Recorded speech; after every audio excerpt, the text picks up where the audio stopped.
If God watches over all of his children, then why wasn't I watched over? I was subject to all forms of abuse via my foster family for the last 17 years. Still to this day, this question has never been answered.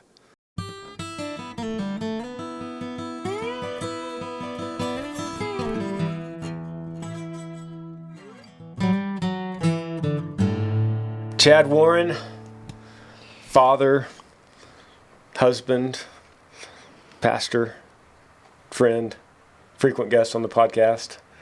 Welcome back, sir. It is great to be here. Man, I love it. I love it when you're here. We have questions, and you are the man with the answers. I have some answers, and I'm a man. So we built this podcast, if you're new, we make it as if we're all sitting around a campfire or sitting in the truck, and there's three of us, me and Chad, and you're asking the questions. And we could walk through some of these questions as if we've known each other forever and as if we're just giving friend advice to each other. If you want to send an email, shoot it over to grangersmithpodcast@gmail.com. grangersmithpodcast@gmail.com could be any subject. And as long as I've done this now, I see the subject matters get wider and wider, and we welcome that. So we're going to dig in. Chad and I are going to dig in. I love it when Chad's here. You're a Montana boy, Texas replanted. That's right. And is there a state in between Montana and Texas that you lived? Colorado. Yeah. Yeah, so you're covering... Which some consider North Texas. So not Colorado people. They hate that. No, they don't. Like, get these Texans out of here. Yeah, and when we lived there, my wife being from Texas, and that's where we met, was in South Texas, or the southern part of the hill country. And when we lived there, we reminded them that, look, you get to have fun, and Colorado exists probably because Texans consider it North Texas, and they vacation here. I wouldn't say that to anybody in Colorado myself. You could say that. I wouldn't say that. I'll say this. There are traffic jams between Denver and the mountains because of Texans. So that is true. That is true. Absolutely. I'm gonna start this off with some easy questions, and then I'm gonna start leaving it up to you like we did last time. Yeah. I'll read the subjects. You see if you like it. I saw one on here that I thought that. Oh, here we go. It's titled Sports. Like, oh, that's a great first one. It says, "Hey Granger, I'm a big fan of your music and your YouTube channel. Thank you." It says, "Just wondering if you played any sports growing up. God bless you and your family. Sincerely, Michelle." Thank you, Michelle. Thanks for listening. Can I guess? Yeah, do it. You strike me as not a soccer player. Not a soccer player. You probably, I'm going to say baseball. You look like you could be a ball player. Yeah. Maybe a football player. Definitely. But maybe basketball. I don't. You weren't a wrestler. Yeah, that's right. Maybe track and field. I dabbled in. If I said enough to maybe cover my bases. You covered it. I dabbled enough in all of them as a kid, as probably a lot of us did. Except basketball, I was terrible at basketball. Still am. Yeah, I cannot shoot a basket or dribble. I was mainly a football player. It probably goes with the culture of where I was living in North Texas. And it was, in football, there's no tryout. You just show up, and if you could take the practices, then you're on the team. Which is, I think, is really cool about Texas football. I don't even know if that probably is the same everywhere. But football is a sport that you don't try out for. You just show up. If you could hang. And if you last, through 2 days and you're still there, then... If you're still there, welcome to the team. Wow. We could use you. And so were you offense or defense, or did you have to play both ways? I played defense. I played cornerback, which is probably why you might have thought I was a baseball player, because I don't have the size of a lineman or a linebacker or a running back, but I played cornerback. And I loved it. It's an interesting question because I learned so much from junior high and high school football. We were so serious about football in my high school that our coaches actually didn't let us play anything else. Oh, wow. Or at least they really looked down on it. They would really look down on you playing another sport that you could possibly get injured in, or take away from spring training, except for track. Track was like the one sport they encouraged because that actually helped your agility and your speed. And a lot of those guys coached track too. Mm-hmm. But soccer, don't even think about it. No. I liked soccer as a little kid, but our football coaches, no way. Yeah, not good. They called it a communist sport. I don't know if I could say that on this podcast, or that's what they said. For real, that sounds like something Texans would say. Texans would say, yes. But I love the sport of soccer, I really do. Football, as it's known everywhere else. How about you? So, like you, I played a lot of stuff as a little kid. I think, my mom wanted to get me exposed, and I think mostly just to keep me busy. I was put in camps like through the whole summer, just so that I was using my energy up. I enjoyed baseball the most, but I was the best at wrestling. I was a wrestler, and then as I started to get older, I was into cross country and track because that was a better sport to facilitate wrestling, to build endurance and to maintain weight. And so I was a good wrestler, but I enjoyed baseball more. Good. Yeah. I could see that. I wore headgear because I liked the way that my ears, like the way God made them, and I didn't want them to change. You didn't want those little bubbles in all your ear. Yeah, the cauliflower ear. I encourage anyone listening that's maybe thinking about, should I get into something? I don't know.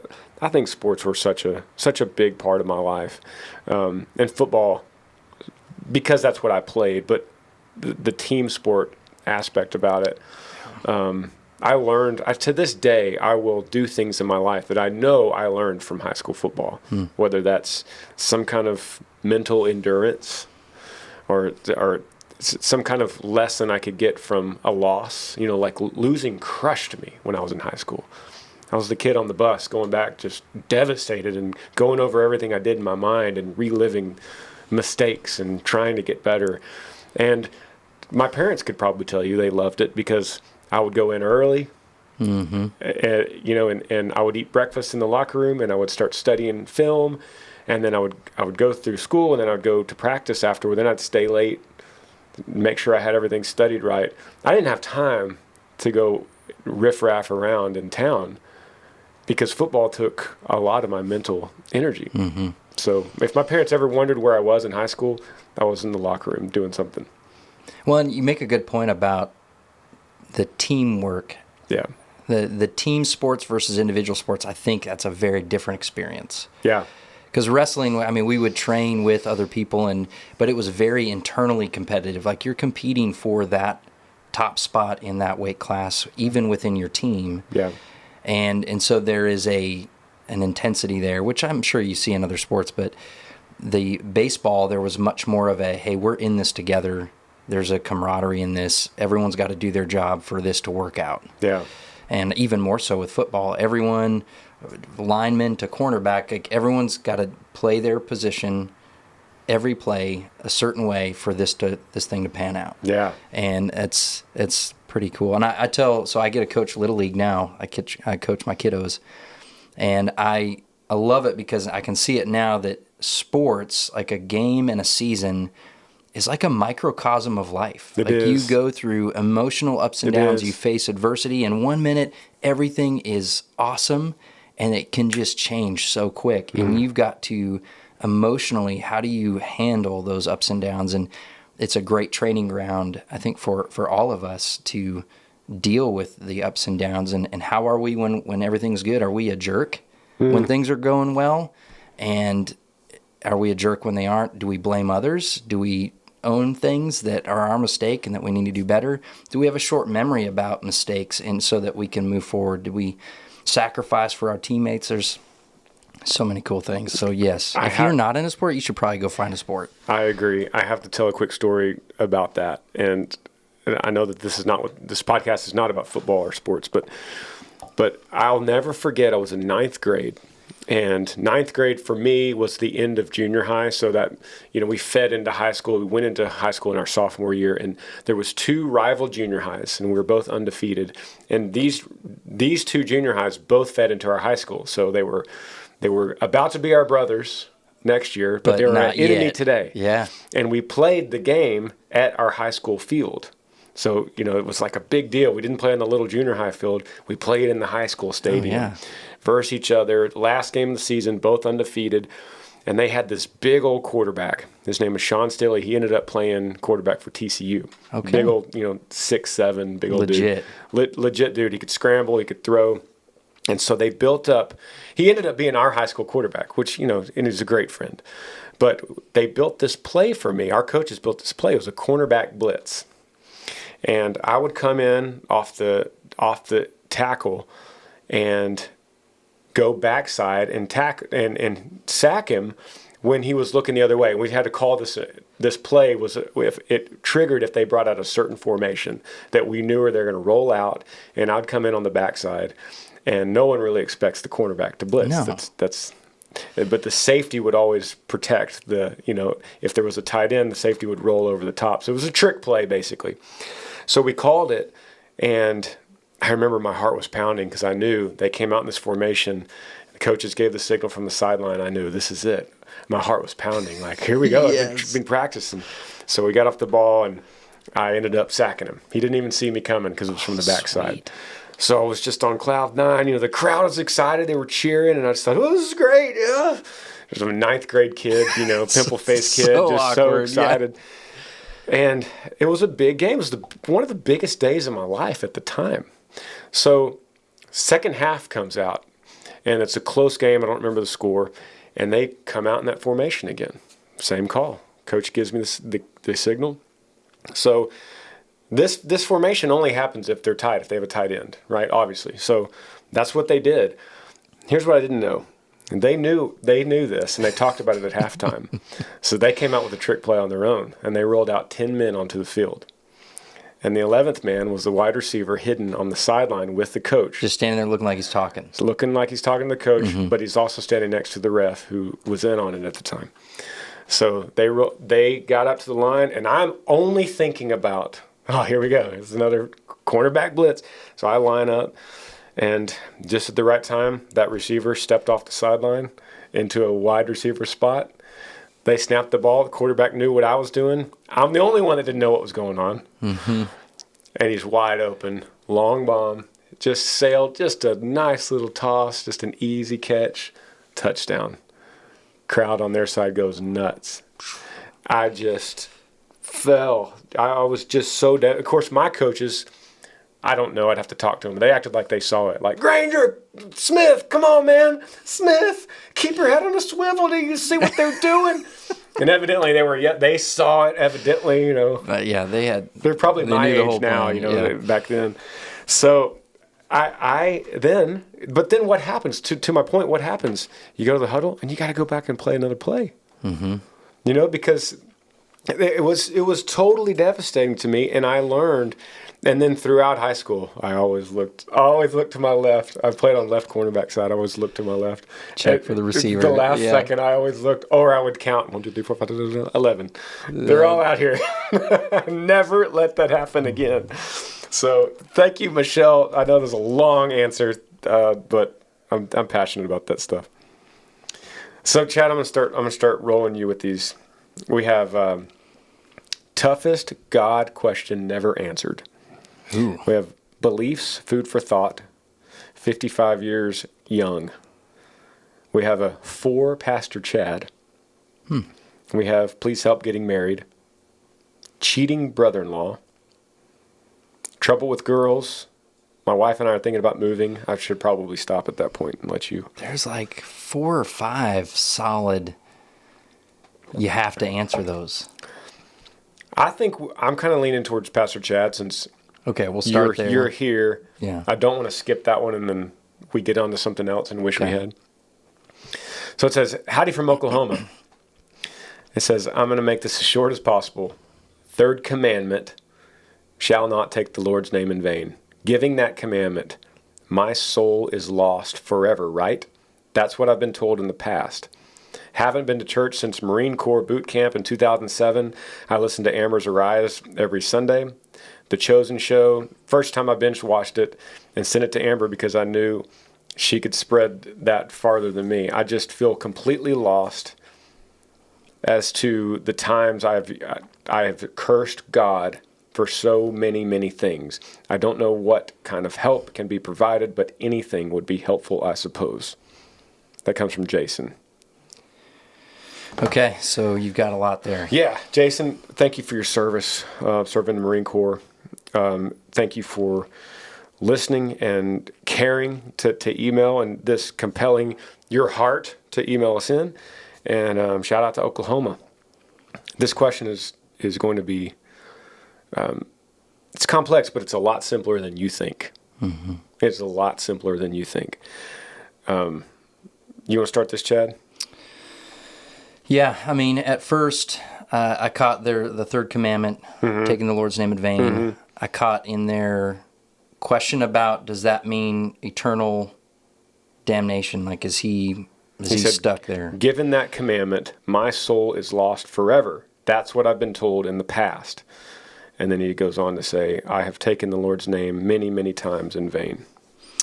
Yeah, so you can get caught up in the mistakes that you make and the ways that you fail. But one of the things that as we read through the New Testament, we understand why Christ came and who he is that he came not to change the law, but to perfectly fulfill the law. We also learn that the law is there to show us that we need a Savior, that we do fall short. Yeah. And the scripture says, all have sinned and fall short of the glory of God. Yeah. And that the wages of sin is death. But the gift of God is eternal life in Christ Jesus. So I'm walking through Romans right now, Romans 3, Romans 6. And in Romans 8, there is no condemnation for those who are in Christ Jesus. James says that, no one can claim that they are without sin. So that we're all in the same boat that you describe. We're all in a boat that, man, we have done way too much, thought too much, that we could ever rationalize before a perfect and holy God that he should let us in. However, that's not where the story ends. We're not left in our brokenness, but Christ Jesus entered the picture so that he could transfer his perfect life and fulfillment of the law and take on God's wrath on our behalf. And so even though, yes, all of us, no one can claim to be in a place of perfection. No one has done it right perfectly or thought it right perfectly or spoken it right perfectly. And so that feeling, that tension that you feel it's actually a good tension. Yeah, yeah. It's a place of humility and a place that you go, I can't do this. Yeah. And you're absolutely right. That's exactly where you need to be. Mm-hmm. So let me just be straight up, Jason. You've been told wrong. You have been told wrong. You have been told that there's no turning back from what you've done, basically. Now, what you're right about it is you're completely lost. You are completely lost. That's the right place you need to be, because we all essentially are completely lost. If we're not lost, we don't need to be found. There's no point in the story of Jesus Christ, the gospel message. There's no point if we're not lost. You can't be saved unless you have a reason to be saved. You don't need a savior unless you need saving. So, Jason, you're right where you need to be. And the other thing I want to say is you can't take one commandment and act like there's not 9 others. Mm-hmm. Have you not ever lied? Have you not ever stolen anything? Not even if it could be not even physical. Have you always obeyed your parents? Have you loved the Lord your God with all your heart and soul, might and strength? Have you done that? I think you probably have broken them all. I think we've all broken all of them. I mean, even murder. Have you hated your brother? You've committed murder. So we've broken them all. So you can't take one, and honestly, shame on anyone that pointed one out to you and said, you've done, I've heard you say this, I've heard you say the Lord's name in vain many times, and you are eternally damned. Brother, you were already eternally damned before you said that. That's why you needed a Savior. And that's why Chad is saying in the New Testament, when Jesus Christ comes to the earth and fulfills the law and takes the place of that sin that we're full of, we're all wretched sinners. He took the place of that for you so that in return you believe in him and give everything back to him and say, Jesus, I can't do this. I am lost. Take me. Let me follow you. And that's the story of the gospel. Amen. So good word, Pastor. That's it. There you go, Jason. Let's do one more in this session. I have alcoholic veteran needs help. I have faith in friends. I have, what would you do if you're 17 and your parents are trying to destroy your relationship? Oof. Any of these pop out to you? Do you even? Well, you mentioned one that I'm sure other people heard. Toughest God question. Is that it? Is that it? That's intriguing, right? It is.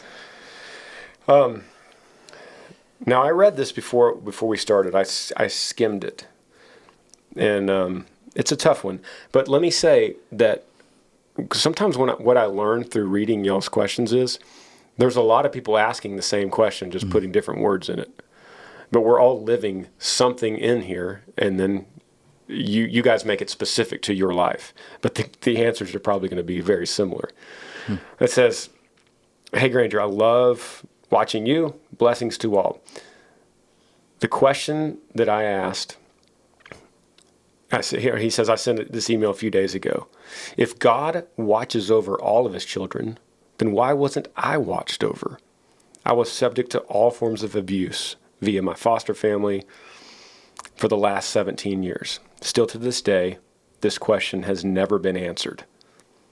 Well, before I go any further, DJ, we're about to answer it for you, brother. He says, "Yes, I survived. My blood brother couldn't handle it." So there it is, Granger, my ultimate question.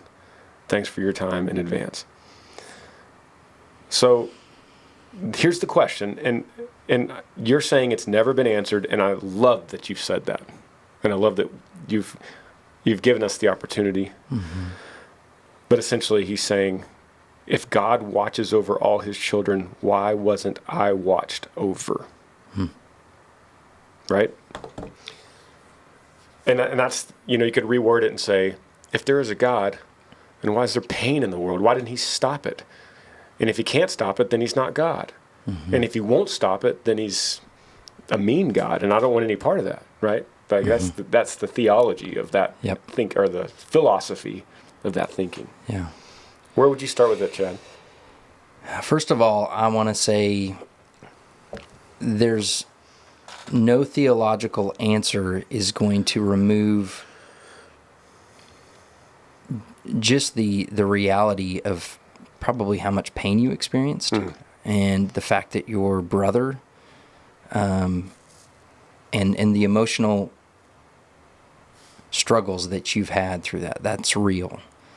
And that pain is lasting, and that trauma can linger and have huge effects. And so I want to recognize that is very, very real, and not try to minimize that. Where I tend to, because there's two parts to it. There's the idea that God sees and does nothing, and so there's this assumption that he doesn't care, right? So then people say, well, if this is happening, and then he must not be there, or he must not care. And it's that kind of philosophical problem of evil, right? How can evil exist when there's an all-loving, all-powerful God? Because if he's all-loving, he would want to stop it. If he's all powerful, he could stop it, but yet evil persists. And I don't know if I feel like we've touched on that component before, but not directly related to this kind of abuse. Yeah. And the reality is such that it isn't as though God prescribes abuse, and it certainly isn't the case that he likes it or turns an eye away from it and doesn't care. That would be to misunderstand who God is and his character. I think that there is also the reality of human sin and that we live in a fallen and extremely broken world. And so while, yes, God does see, he is in a place where he sees all of creation, And he is deeply troubled by the amount of sin and the effects of sin on this creation.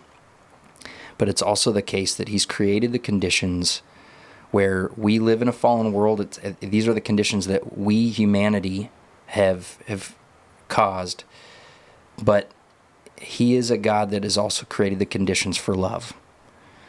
And since love, only true love can be experienced through choice. When I have the ability, like if I am in a relationship with my wife and she is required to be in that relationship and she is coerced into that relationship, that is not love. Yeah. But the fact that she chooses and that I choose to sacrifice other things because I want to love her and serve her, then love can happen. But it can't happen if it's coerced and if there's no alternative. And so we are in a world where the conditions of love exist because there's choice to do so, which also means there's the option and choice to not love, to abuse, to hate, to carry out all kinds of evil. And it's not a situation that God looks down and is indifferent to. And we know that, and we come back to the gospel.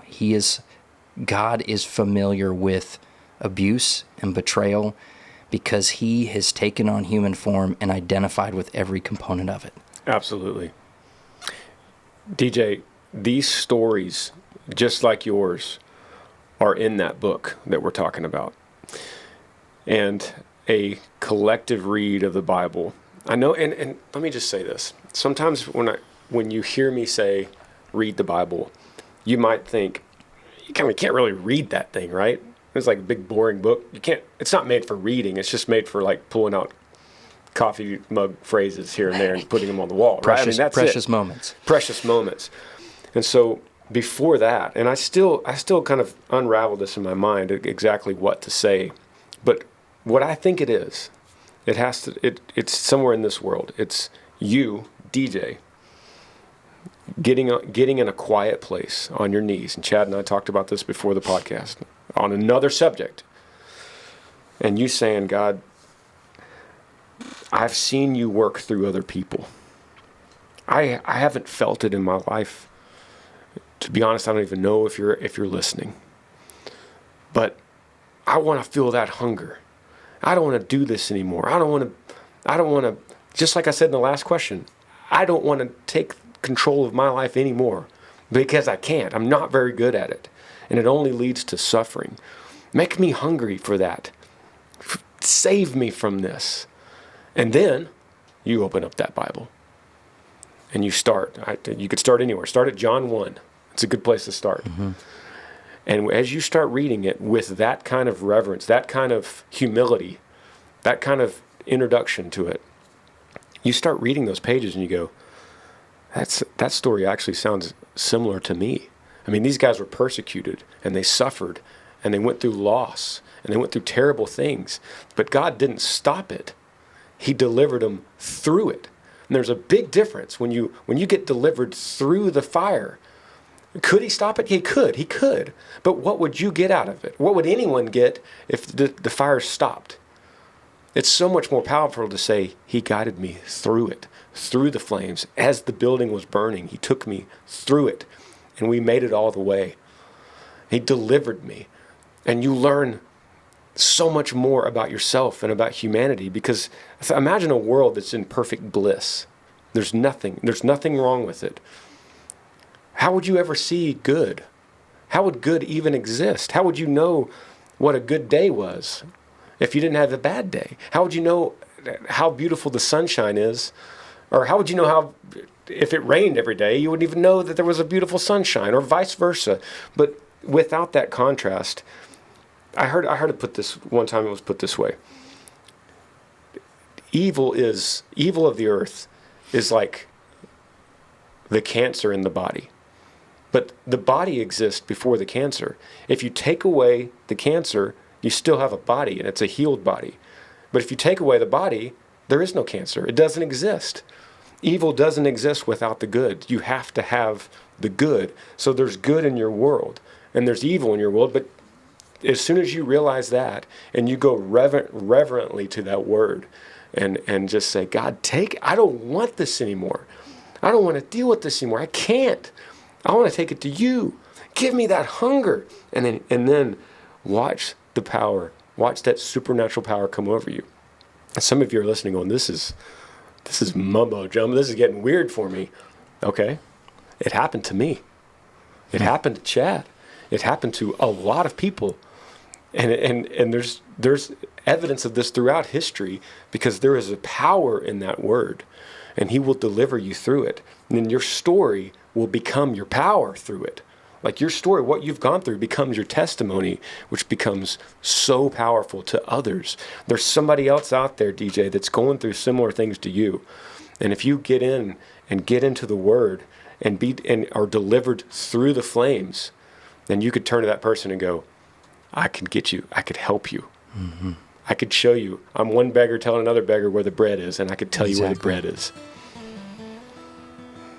We're going to take a quick break. Be right back. Decompress. Be right back.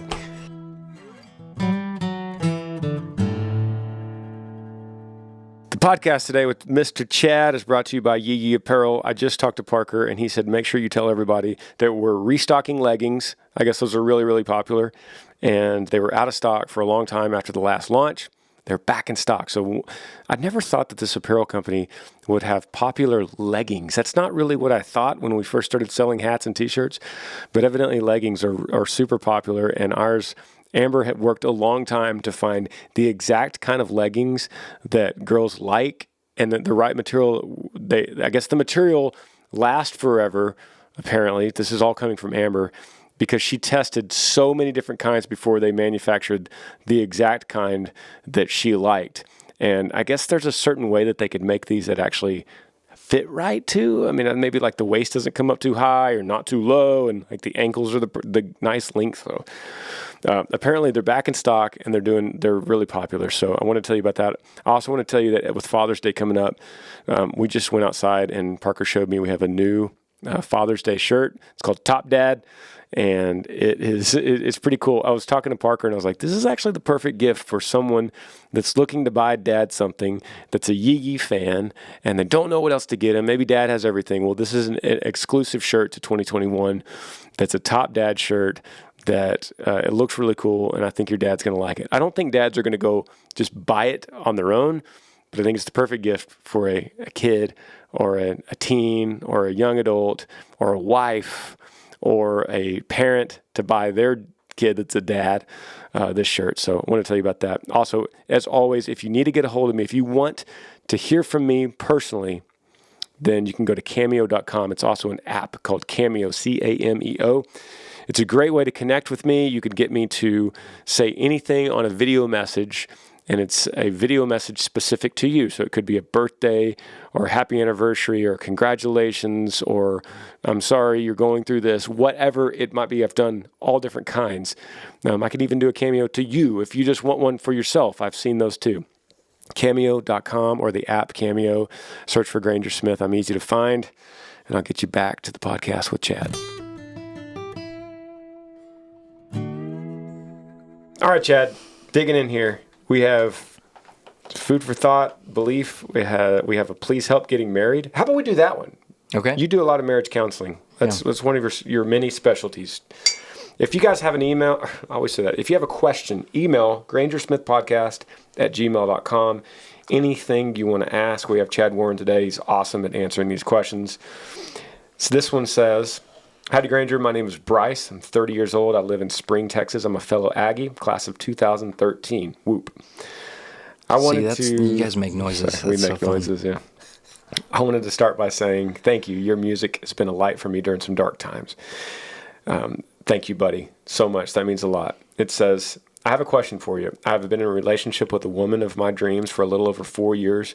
We recently got engaged when I proposed on New Year's on top of Enchanted Rock. Her family loves me, and my family loves her. Do you have any practical advice for us leading up to the wedding and for when we become newlyweds? Can you help him with that, Chad? Yeah. I have a few things that I tell couples that are in your exact situation. if I would encourage you to consider premarital counseling, and that doesn't imply that somehow you guys, your relationship is broken, but there are a lot of pastors and folks that do that, where they help a couple prior to marriage just think through and ask questions that are going to help them process through stuff, so that when they become one and they start sharing life together and in the same house and sharing the same breath, and they're just sharing time and everything, they've wrestled through some of those major areas of life and they have some common ground and some clarity on what that's going to look like. So I always like to ask couples question, like, if you were to close your eyes and you're 95 years old and your marriage is wildly successful, what does it look like? Mm. Who's around you? Who do you see in the picture at that point? What are those people experiencing because your marriage has been so successful? And it helps you kind of gain an understanding, a vision, a picture of where this thing could end up. And then you work back from there. Okay, if that's where we want to be, and it's helpful for a couple to think, do their pictures line up? Do you see the same thing when you think that many years down the road and success in marriage has occurred? Because if you don't have the same picture of what this thing looks like when it's successful, that's a great topic to converse and think through and process through as a couple. But if you do have pretty similar vision for what success in marriage would look like, and then you work your way back to, okay, then what can we do every day if we were to wake up and do one thing that would help us move in that direction? What would that be? What would it look like for us to every day go, okay, if I just do this every day, then that's going to start to help me. And then developing some common ground on the area of kids.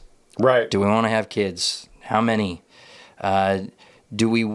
Schooling of kids, discipline of kids, working through how are we going to make decisions? What if one of you gets a job somewhere else and one of you loves your job here? How do you make decisions that are going to affect? And so understanding, what is your overall yes? What's that long-term vision? Where do you want to head with this thing? And that's going to help you in those decision times. So those are just a few things. Is there a online resource with what you're saying and some of those questions? Those are all great things.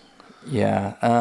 I'm sure there are online resources for that. ChadWarren.com. Yeah. These are things that I've just kind of developed as I've worked with couples. And there's a book out there. What's it called? I think it's by John Piper. He's a pastor here in the U.S., and I think it's called Preparing for Marriage. And he has some very helpful things to consider as a couple. And in the back, actually, there's a long list of questions to kind of think through as a couple as you're preparing for marriage. So I would say that. I would say everything Chad said, put your effort there and not on the flowers and the band and the arrangements of the wedding. That stuff is cool, but it just it just fly right by, Mm-hmm. You're not even going to really even notice it because it's just a blink of an eye, and I know it's important to her, and I know it's important to a lot of people, but focus on what Chad's saying, those relationship building things, those things that really matter. I mean, we're looking at a world that gets divorced, 50% of the time mm-hmm. now or something like that. So I think you could say that 50% of those divorces all had really awesome ceremonies and a lot of really cool flowers. Yep. So we have to focus on what matters. The world depends on it right now. So thank you, Bryce, buddy. Thank you for emailing. Let's talk about, what do you think? Trouble with girls, work decision. We have a couple of I need some advice. We have alcoholic veteran needs help in all caps. It's so hard to go through some of these and imagine missing one of them that was really important. We'll get to all of them eventually, guys. Work decision. Okay. Seems like a topic that's kind of more diverse. What we've covered. It says, hey Granger, it's Jen from Maryland, and I need help. I have a job making $30 an hour, but now I have a county job with benefits. I'm trying to read this right. But now I have a county job with benefits. Retirement is available for $25 an hour. The $30 job has me waiting on a clearance. What should I do? I never burn a bridge, and both offer me opportunities. I'm thinking of the long haul, but I fear of change. So let me, I work through these as you guys hear them. So I don't rewrite these. I apologize for what I'm saying here, but let me read this. I have a job making $30 an hour. Okay, I got it. I have a job making $30 an hour, but now a county job with benefits is available for me.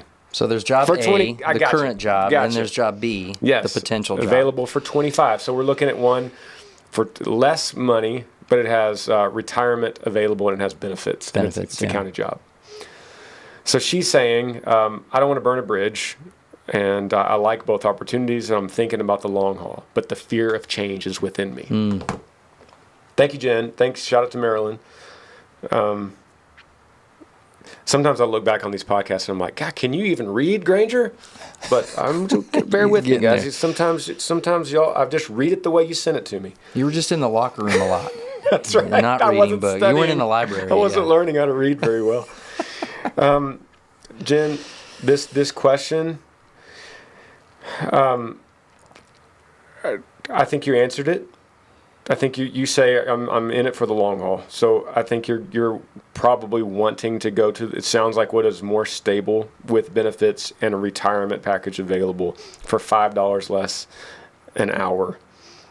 I'd be curious to know if that $5 an hour doesn't kind of work itself out in the fact that one has benefits and one doesn't, because I wonder how much you're having to invest in retirement and health insurance and whatever, dental and vision and all kinds of other benefits that come with it. I would have to think you could do kind of a cost benefit versus, and I don't think there's anything wrong with being completely honest with your current boss. You say you don't want to burn a bridge. I don't think there's anything wrong with you walking in there and just saying, Mr. Boss, I need to tell you something. I love this job, and I appreciate the opportunity. I want to tell you about a new offer I got that I'm considering taking, and here it is. I say this in complete respect to you and this job, and I don't want to burn a bridge, but I'm trying to do what's best for me and my family right now.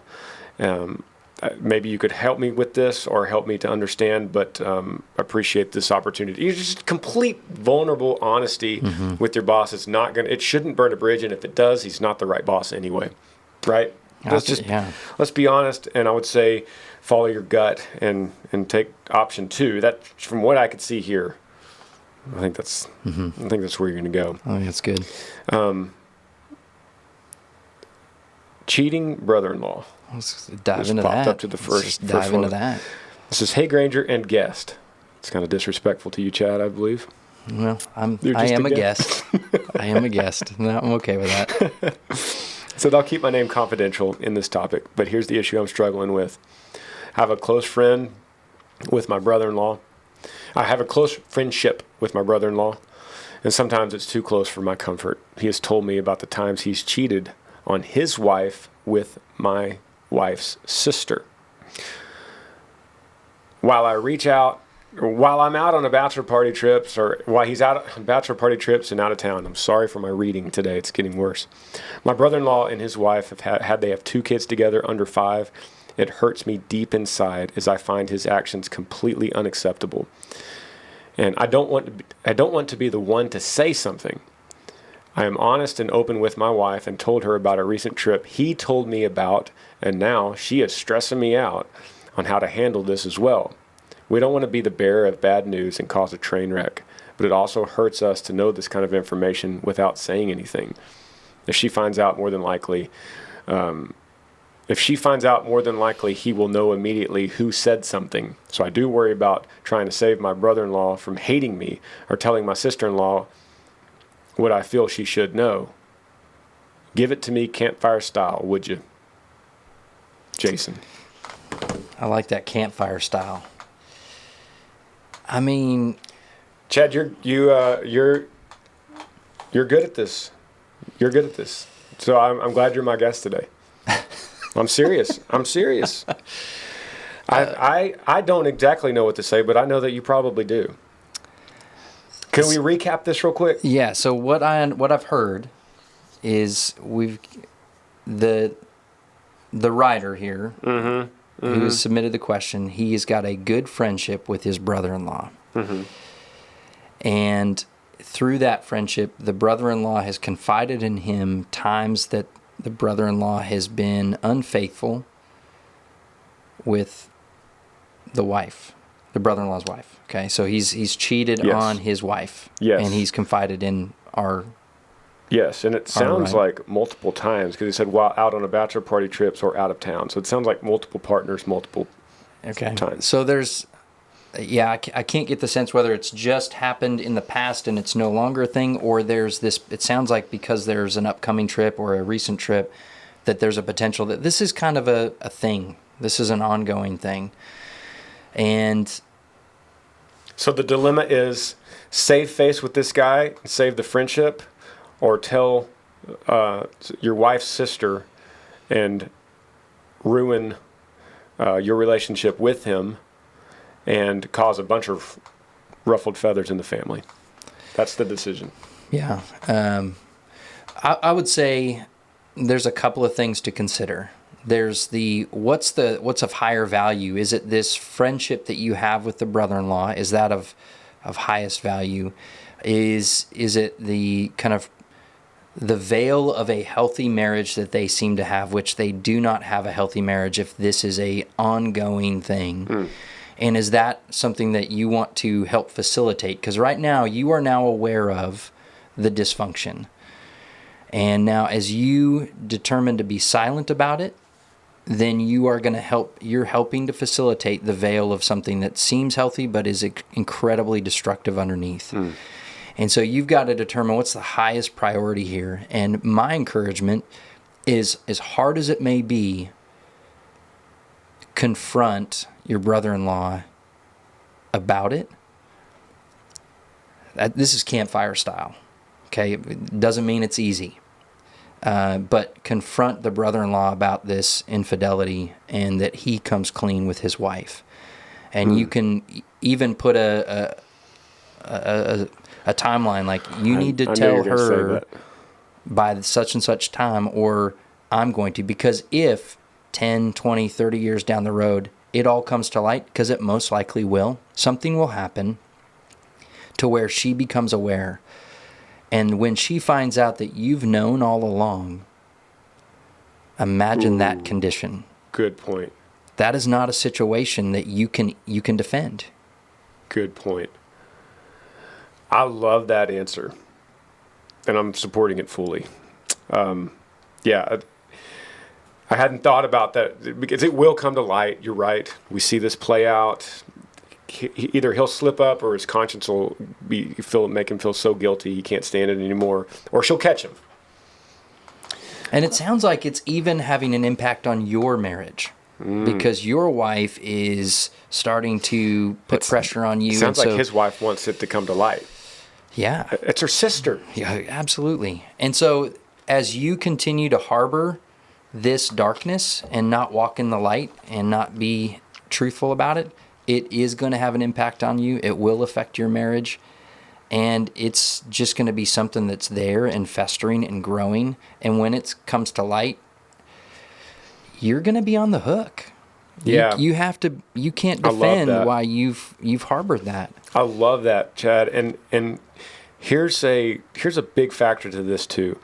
And I like how you say put a deadline on it. Well, here's part of your deadline. There's 2 kids under the age of 5 that don't understand this yet. In 3 or 4 or 5 more years, they will fully understand this. So I think you need to look at it as that this is a ticking clock to keep these kids from understanding right now and not finding out real time when they're, my daughter's 9. She fully understands the world at age 9. So I would put a time constraint on protecting these kids. I mean, these kids are going to be hurt at some way, but we could limit that pain on them if we deal with this quickly and not let it happen because he got caught, and the kids hear about it and they understand, or it happens more and more times, or somebody gets pregnant. There's a million other little avenues we could chase here, but I would go back. On this podcast, I would go rewind, and go back to what Chad said and just do that. That sounds really good. There's too much at stake, and I think that all the things that are at stake outweigh maintaining a nice, cordial relationship with your brother-in-law. Mm-hmm. And man to man, if he holds that against you, that's his problem. But man to man, he should value that, because you're not saying the sky is purple here. You're saying something that is normal for a friend to say. Hey, buddy, you're going on the wrong path. Turn around. Come back. Mm-hmm. And I'm not going to say it. You're going to say it to her, right? I'm not going to go tell my sister-in-law. You're going to say it, and I will stand behind you as a friend. Mm-hmm. But I'm going to make you walk this direction. I think that's great. Yeah. Yeah. Anything easy like what's my favorite cereal? Mm-hmm. Or anything like that? What is your favorite cereal, Chad? Well, it's evolved over the years, but I was a Lucky Charms guy. Oh, you're a no-sugar guy. Yeah, now I'm absolutely a no-sugar. Not. Yeah. Do you have one cheat day? Or out of the year, maybe? Thanksgiving? Not really. You don't eat Mama's pie on Thanksgiving? Well, so we found a really good sugar-free pumpkin pie recipe.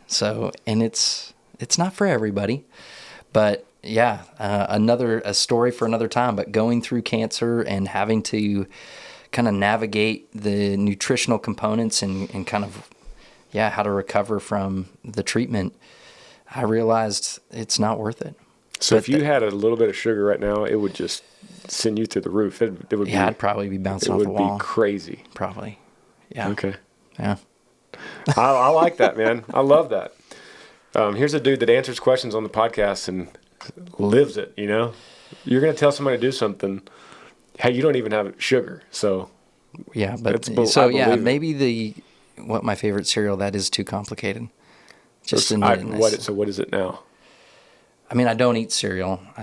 You just don't? I don't. I could, I choose not to. There is a new cereal. Amber just bought it. I think it's called Magic Spoon. Oh, I've heard of that. # not sponsored. But I've been eating it lately, and it's really good. And it's no sugar. Okay. It's really good. Maybe they should be a sponsor. Maybe. It's really good, yeah. We got time for one more. Let's knock out one more here. And I'm going to leave this up to you. Actually, you got your buddy Alex here. We're going to leave this up to Alex. He's been off camera and off microphone, but he is working on a future podcast that Chad will be on. And Granger's going to be my first guest. I'll be happy to be a guest on it. So Alex is in the corner. It's actually related to, you had brought up, you had encouraged one of our question askers to start reading the Bible. Yeah. And that's what this podcast is going to be about. Ooh, it's going to be good. It's going to be good. I can't wait. Yeah. So some days you'll come here and then we'll just both drive over to you. Yeah, we'll just go. Exactly. So Alex, I'm going to leave this up to you since you kind of been in the corner and no one can see you or hear you, but you're going to shout out what you want. We got beliefs / food for thought. We have advice, random question, the trouble with girls. My wife and I are thinking about moving. Podcast question, which is always the tricky one when they say that. I need some advice. Alcoholic veteran needs help. Faith and friends. There you go. That's enough. Y'all are right. It's hard to make that decision. It's up to you, buddy. The pressure is on you. We have one more question. The pressure is on you to get the right one. All right. Let's go. That's rough. Alcoholic veteran needs help. It says, hey, Granger. Andrew here. I'm an Army vet, 28 years old. Here's my question. He actually said, here's my cue. Sounds like an Army vet. Here's my cue that I hope you can help me with because it's been a struggle and now affecting my life. I came back home from the Army. I never saw combat, but a lot of bad things happened while in the Army. One being a suicide attempt. Now that I'm home, I deal with social anxiety, severe up and down moods, alcoholism. I try, in all caps, so hard to quit drinking because I feel like it makes my issues worse and creates new issues. I've tried AA twice, but no luck. I try the love and support of my family, but something's missing. If you have any advice, all caps, please help. I'm all ears. And that's a good question, and and you're not alone. You're not alone, Andrew. I got a feeling there's a lot of vets that could hear this and say either they have gone through it or they know somebody or they're in it right now. Chad and I are going to focus on one piece of your question that says something is missing. Mm-hmm. Thank you for your service too, Andrew. You're young, and it's guys like you putting forth that kind of sacrifice for your life, sacrificing your time for that allows me and Chad to sit here on this podcast and exercise our right to free speech because that's ensured by guys like you. So thank you for that. What do you think, Chad?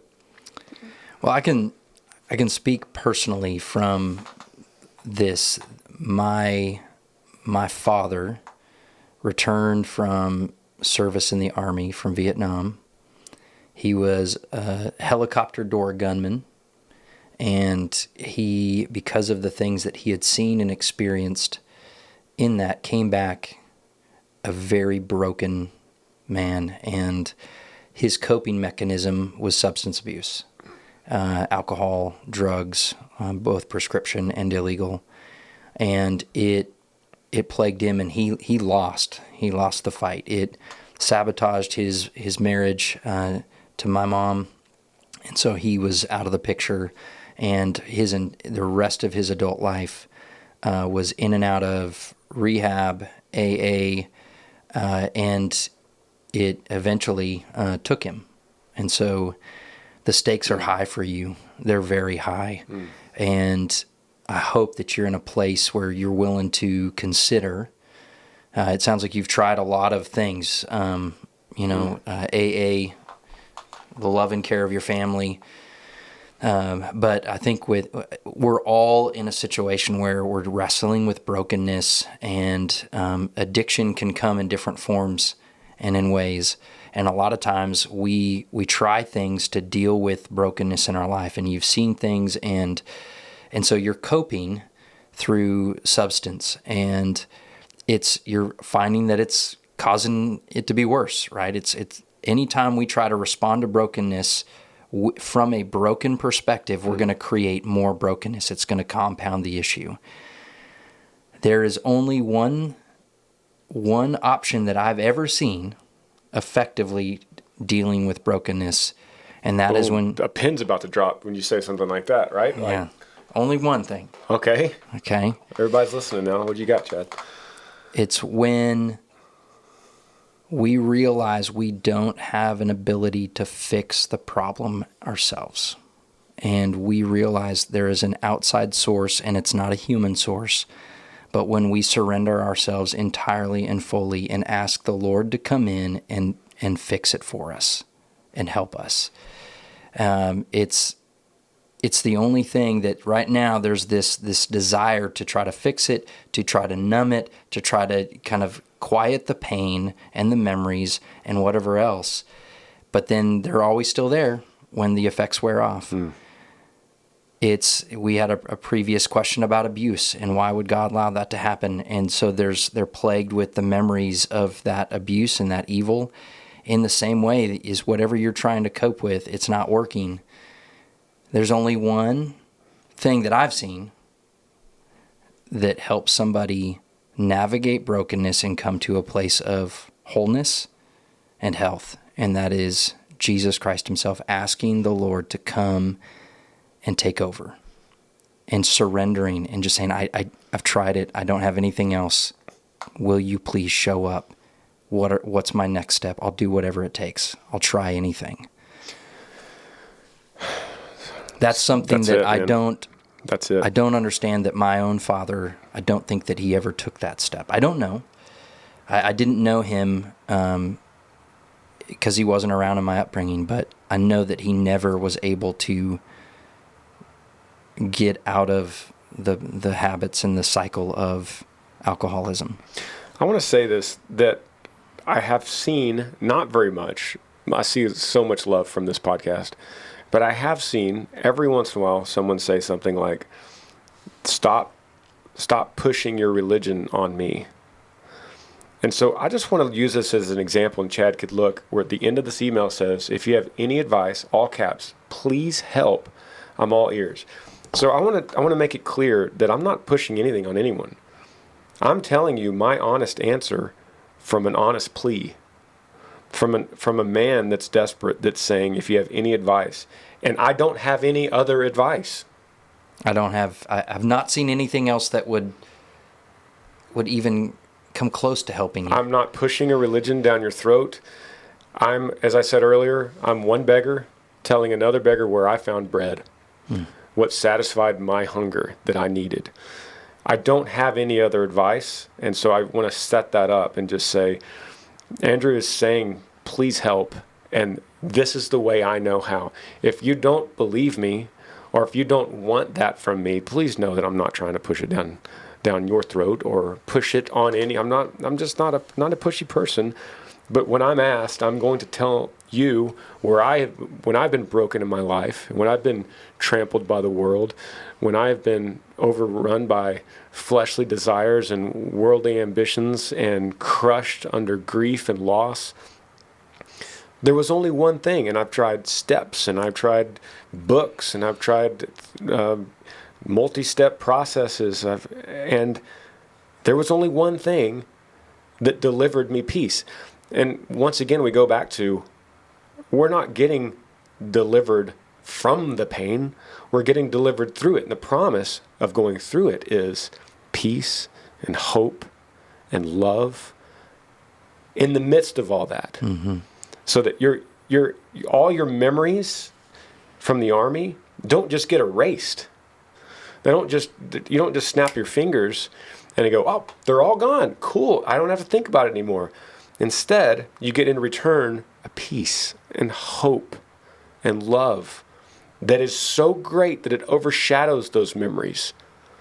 That's the return you get from what Chad is offering here. And so what do? You say, what's the call to action? Like, great, that's great, Chad, great, Granger, but what do I do? You take after this podcast and you find a quiet spot, and I'm going to repeat what I said earlier. And you get down on your knees and you go, God, I've never talked to you before. And I don't want to do this anymore. I can't do this anymore. I've tried AA twice. I have a loving, supporting family, and people say that's supposed to help, but it's not. I've read books. People bring me these books about this stuff, and I can't deal with it. I can't do it, God. Chad and Granger said that you are the only one that could fix it. Mm-hmm. And then you finish that prayer, and you open up that Bible, and you start, say somewhere. Where would you say to start in the New Testament? I'd say either the Gospel of John or the Gospel of Mark. Mm-hmm. I would go there too. So you open it up to where it says John 1 or Mark 1, and you start right there at the top. You could start in Matthew 1. You could start in any of those Gospels and start reading. And you will find yourself in those chapters, in those pages. You'll say, I'm trying to understand this book, and I'm realizing this book understands me. And it's weird, and it's awesome, and it's peace for your soul. Mm-hmm.